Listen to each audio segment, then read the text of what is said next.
home alone. Joanne Chesimard, or Assata Shakur, as she renamed herself, is on the FBI's 10 most wanted list and has been since the 1970s.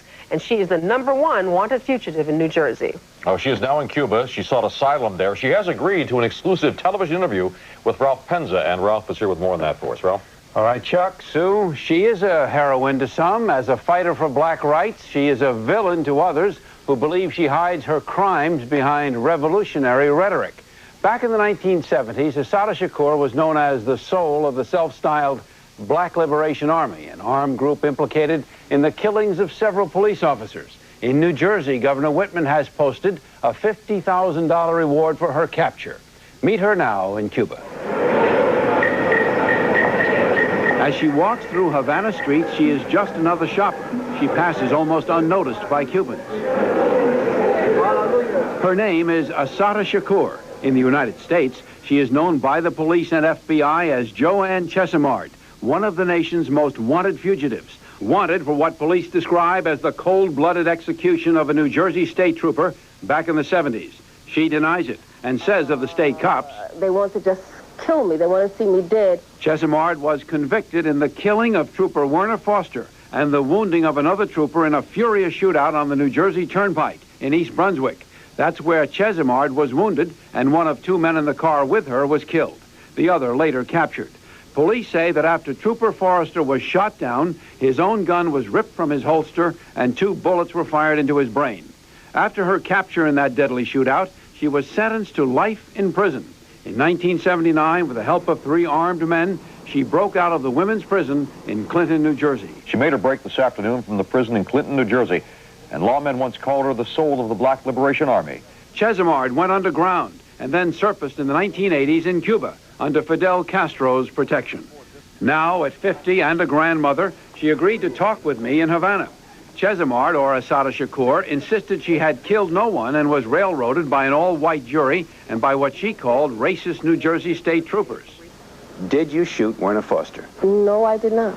I was shot with my arms in the air, then shot. 25 years, the roadway area has changed somewhat, but this is the spot where the shooting occurred. Joanne Chesimard was in the front seat on the passenger side.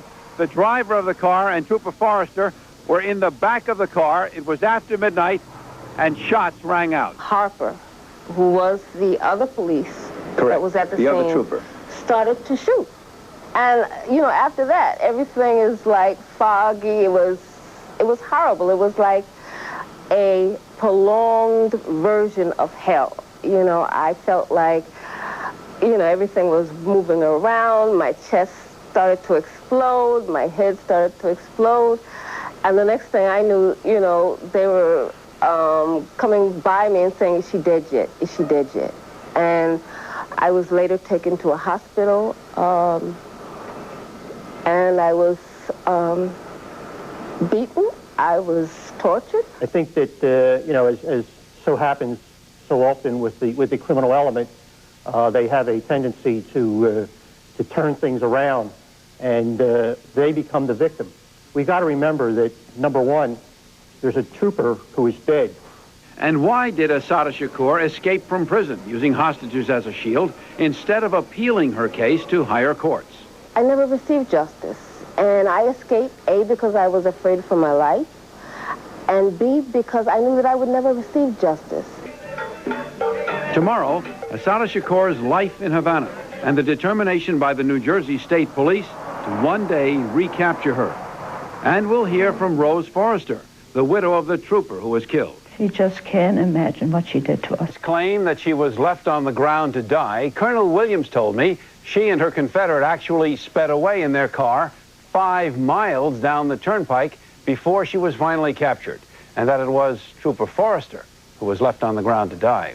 The Clinton, New Jersey prison from which Chesimard escaped. Chesimard has been one of the nation's most wanted fugitives for the murder of a New Jersey state trooper. And yet she is admired by some who see her as a fighter for racial justice. She is protected in Cuba by Fidel Castro's government. And tonight, Ralph Penza concludes his exclusive interview with Joanne Chesimard. Ralph? All right, Chuck and Sue. You're going to see 2 messages tonight to Joanne Chesimard. One from the widow of the New Jersey state trooper Chesimard was convicted of killing some 20 years ago, a murder Chesimard denies. The other message is from the New Jersey State Police. And in my exclusive interview with her, Chesimard expressed her fears of what the troopers just might do.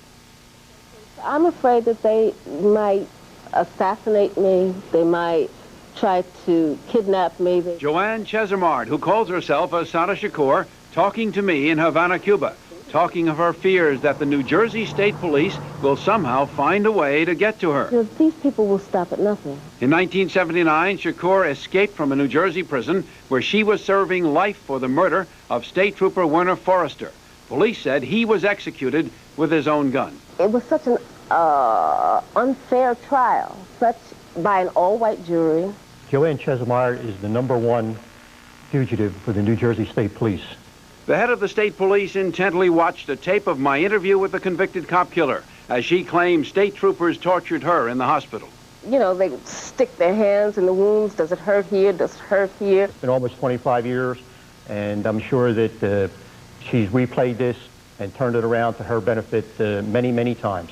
Shakur portrayed herself as a fighter for racial justice by what she called armed struggle if necessary. People have the right to free themselves from oppression by whatever means they deem possible. She is not a heroine.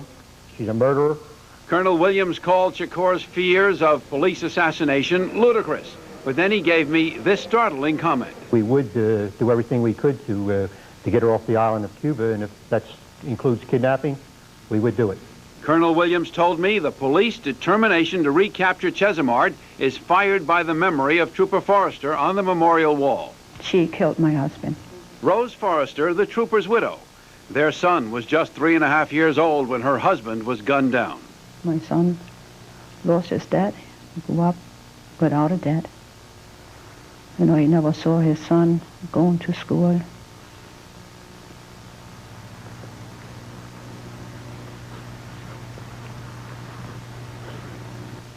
To first soccer game, taking him fishing. And then he got married 1.5 years ago. He never saw him getting married.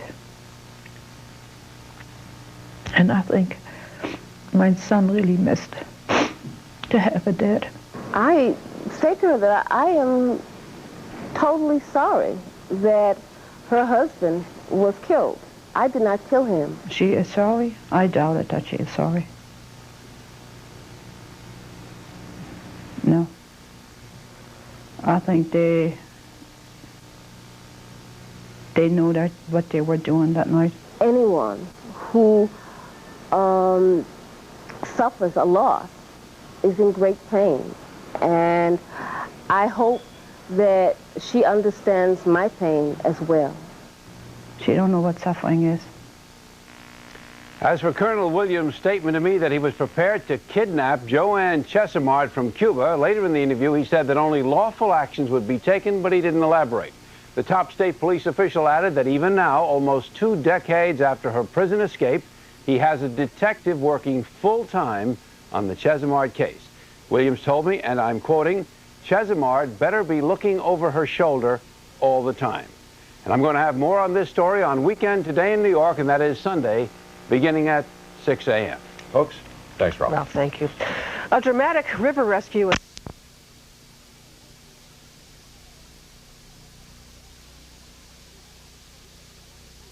Chesimard case.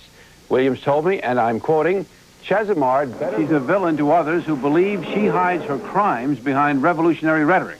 Back in the 1970s, Joanne Chesimard was known as the soul of the self-styled Black Liberation Army, an armed group implicated in the killings of several police officers. In New Jersey, Governor Whitman has posted a $50,000 reward for her capture. Meet her now in Cuba. As she walks through Havana streets, she is just another shopper. She passes almost unnoticed by Cubans. Her name is Assata Shakur. In the United States, she is known by the police and FBI as Joanne Chesimard, one of the nation's most wanted fugitives.